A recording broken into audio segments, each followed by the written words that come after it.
श्री रामकृष्ण लीला प्रसंग स्वामी शारदानंद जी द्वारा लिखित श्री रामकृष्ण देव का दिव्य भाव और नरेंद्र नाथ निवेदन। श्री रामकृष्ण लीला प्रसंग का पंचम खंड प्रकाशित हो रहा है। इस खंड में श्री रामकृष्ण देव के जीवन की उन घटनाओं का यथासंभव समावेश है जो उनके ब्रह्म भक्तों के साथ प्रथम परिचय काल से लेकर उनके कंठ रोग के चिकित्सार्थ कलकत्ते में श्यामपुकुर में अवस्थान की अवधि तक घटी थी।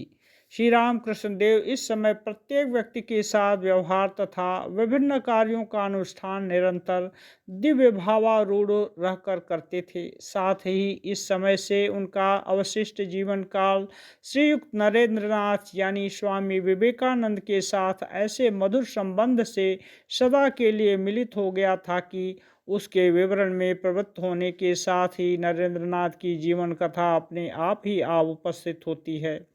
इसीलिए प्रस्तुत ग्रंथ का नाम श्री रामकृष्ण देव का दिव्य भाव और नरेंद्रनाथ युक्त प्रतीत होता है।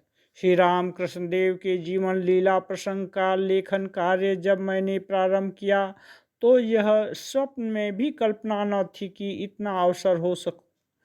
इतना अग्रसर हो सकूंगा, किंतु श्री रामकृष्ण देव की अनिर्वचनीय कृपा से वह भी संभव हो सका है।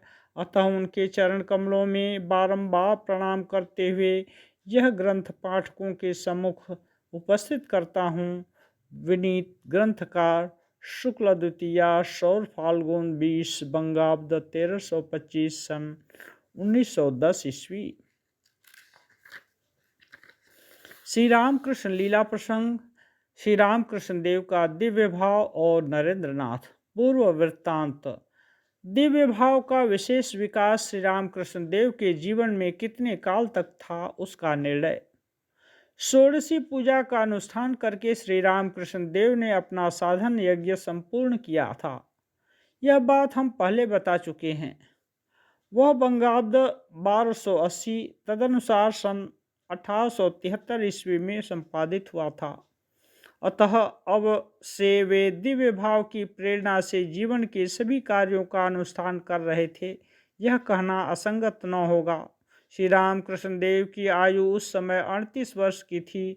अतः 39वें वर्ष के आरंभ कर 12 वर्ष से कुछ अधिक काल पर्यंत उनके जीवन में यह भाव निरंतर प्रवाहित हो रहा था। श्री जगदम्बा की इच्छा से उनकी चेष्टाओं ने उस समय अदृष्टपूर्व तथा अभिनव रूप धारण कर लिया था। उसकी प्रेरणा से उन्होंने अब वर्तमान युग के पाश्चात्य शिक्षा संपन्न व्यक्तियों में धर्म स्थापन कार्य में मनोनिवेश किया था। इससे प्रतीत होता है कि वे पूरे 12 वर्ष की तपस्या के उपरांत श्री रामकृष्ण देव ने अपनी शक्ति तथा साधारण जनों की आध्यात्मिक अवस्था के साथ परिचित होने के लिए 6 वर्ष बिताए थे। इन दिनों यह काल सर्वस्व पाश्चात्य भावों की प्रबल प्रेरणा से भारत में जो धर्मग्लानि उपस्थित हुई थी उसके निवारणार्थ तथा सनातन धर्म के पुनर्प्रतिष्ठान के लिए उन्होंने विशेष रूप से व्रती होकर 12 वर्ष के उपरांत यह व्रत पूर्ण करके संसार से विदा ली। यह कार्य उन्होंने जिस रूप से संपन्न किया था उसी को अब हम लिपिबद्ध करने का प्रयास करेंगे। श्री रामकृष्ण देव के जीवन के अंतिम 12 वर्ष में उस भाव का विशेष प्रकाश क्यों कहा जाता है? संभवतः हमारी उपरोक्त बात से पाठक यही समझ लेंगे कि 39 वर्ष तक श्री रामकृष्ण देव साधक भाव में ही अवस्थित थे, परंतु वस्तु स्थिति वैसी नहीं थी। गुरु भाव नामक ग्रंथ में हमने इससे पहले यह समझाने की चेष्टा की है कि गुरु नेता या धर्म संस्थापक की पदवी स्वाभाविक रूप से ग्रहण करके जो लोग मनुष्य का हित साधन करके चिरकाल के लिए संसार में पूज्य हो गए हैं। श्री रामकृष्ण देव के जीवन में उन्हीं गुणों की स्फूर्ति बचपन से ही दिखाई पड़ी थी। फलतः श्री रामकृष्ण देव के जीवन में बचपन से ही हम उन भावों का परिचय पाते हैं। यौवनावस्था में साधन करते समय उन भावों की प्रेरणा से उन्होंने अनेक कार्यों का संपादन किया था। यह बात हम समझ सकते हैं और साधनावस्था के अंत में 32 वर्ष की आयु में मथुर बाबू के साथ तीर्थ पर्यटन के समय तथा उसके पश्चात उन्हीं भावों की सहायता से वे प्रायः सभी कार्य करते थे, यह भी दिखाई पड़ता है।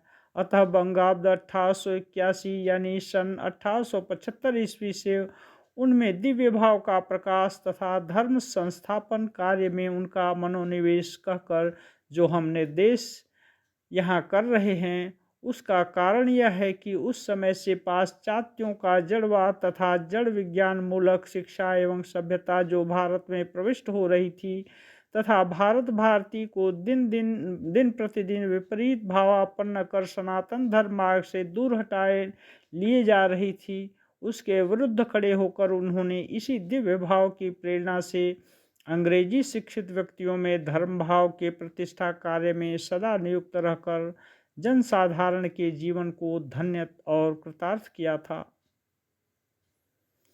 दिव्य भाव की सहायता से श्री रामकृष्ण देव ने पाश्चात्य भाव प्लावन की ग्लानि से भारत को मुक्त किया था।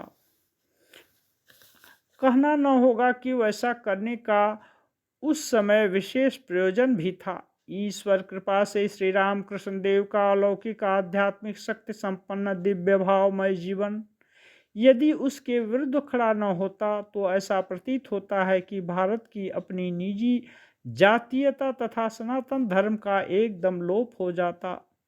यथार्थ में विचार करने पर यह बात अच्छी तरह से समझ में आ जाती है कि श्री रामकृष्ण देव अपने जीवन में सभी संप्रदायों के धर्म मतों का साधन करके जितने मत उतने पथ इस सत्य का आविष्कार कर जिस प्रकार पृथ्वी के सब देशों के सब धर्म मतों के अनुयायियों का कल्याण साधन कर गए हैं, उसी प्रकार पाश्चात्य भावापन्न व्यक्तियों के सम्मुख सतत 12 वर्ष तक अपना आदर्श जीवन व्यतीत कर उन लोगों में इस समय धर्म संस्थापन की जो चेष्टाएं की हैं, उनसे पाश्चात्य भाव रूप प्रबल प्लावन का विरोध होने से उस संकट से भारत उत्तीर्ण हो सका है।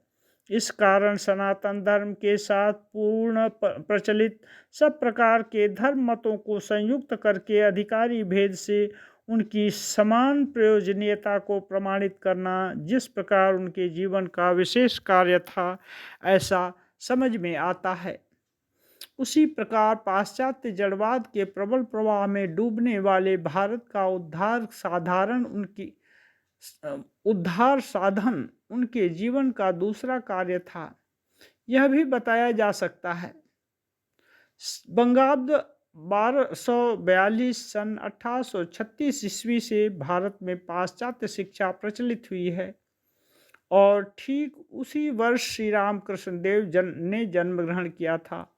अतः पाश्चात्य शिक्षा का दोष अंश जिस शक्ति के द्वारा प्रतिरुद्ध होगा और जिसकी सहायता से भारत अपनी विशिष्टता की रक्षा करके पाश्चात्य शिक्षा के केवल गुण अंश को ही ग्रहण करेगा, विधाता के विधान से उन दोनों शक्तियों का भारत में एक साथ उदय देखकर विस्मित हो जाना पड़ता है।